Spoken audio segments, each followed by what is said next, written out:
ada kejelasan batasannya seperti apa kira-kira Pak Wagub? Ya itu tadi saya sengaja lempar kasus yang agak bahkan kejadian saya sendiri supaya kemudian kita ada jangan masuk ke abu-abu atau sekalian aja yang jelas, yang penting yang nggak boleh ini udah jelas gitu.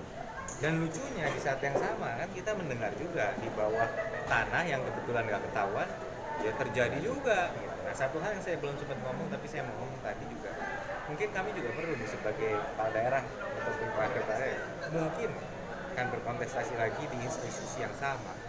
Etikanya bagaimana supaya ASN ini hatinya tenang kalau dia netral.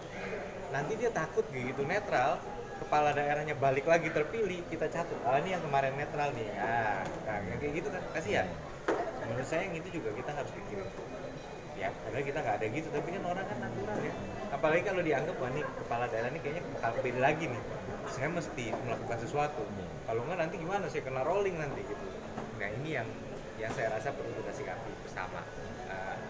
Saya sebagai wakil kepala daerah, wakil gubernur tentu juga ingin membenahi hal ini. Jangan sampai aparat saya ini kemudian kepikir seperti itu. Lalu soal pernyataannya dengan kemarin di Jakarta tentang sosok Ganjar maupun Jokowi kan sempat menjadi seolah-olah dengan ini lagi ke Ganjar, yang sebenarnya gimana? itu tidak bicara soal pilpres ya, itu adalah satu forum yang membahas kepemimpinan daerah. Saya diundang, Pak Ganjar diundang, membicarakan kepemimpinan era milenial. Kepemimpinan era milenial ini memang munculnya tuh 2013 menjelang kontestasi pemilu di 2014. Nah kontestannya waktu itu kan era-era itu ada Pak Jokowi sebagai gubernur dan calon presiden, ada Pak Ganjar sebagai gubernur, calon gubernur waktu itu. Kita lagi bahas runutan itu, gitu. Bagaimana kemudian itu mempengaruhi style politik baru? Kan emang semua harus ada eranya kan? Nah eranya, makanya saya sampaikan di situ kalau dicermati, saya bukan bilang yang dulu-dulu nggak bagus, tapi saya lagi ngeliat runutan ini hal ilmiah ini, bagaimana ada pola komunikasi dan gaya kepemimpinan era milenial. Jadi tidak ada konteks pemilihan presiden sama sekali dibahas di situ. Nah, saya memang Demokrat. Nah, ini justru yang ditekankan Pak SBY, Mas Ketum AHY, bahwa berpolitik yang santun dan sejuk itu. Kita orang itu mau kita apresiasi, kita nggak melihat warna, kita apresiasi gitu ya. Kita nggak memandang warnanya. Gitu.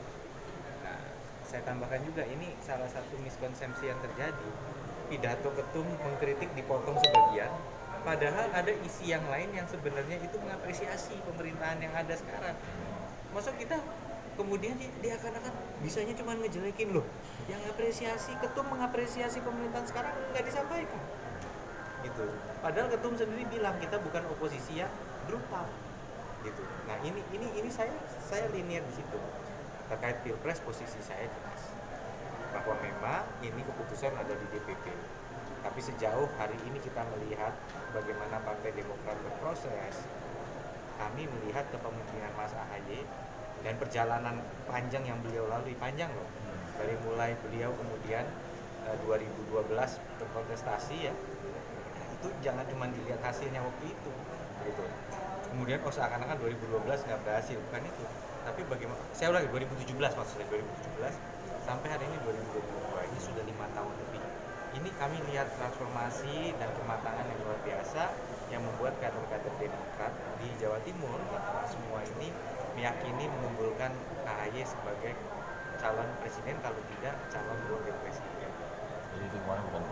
Ya, dibilang gampang yang ini dan diberikan kelancaran agar apapun ikhtiar kita bisa menjawab tantangan-tantangan yang nantinya akan muncul berkaitan dengan netralitas ASN. Terima kasih sekali lagi. Assalamualaikum warahmatullahi wabarakatuh.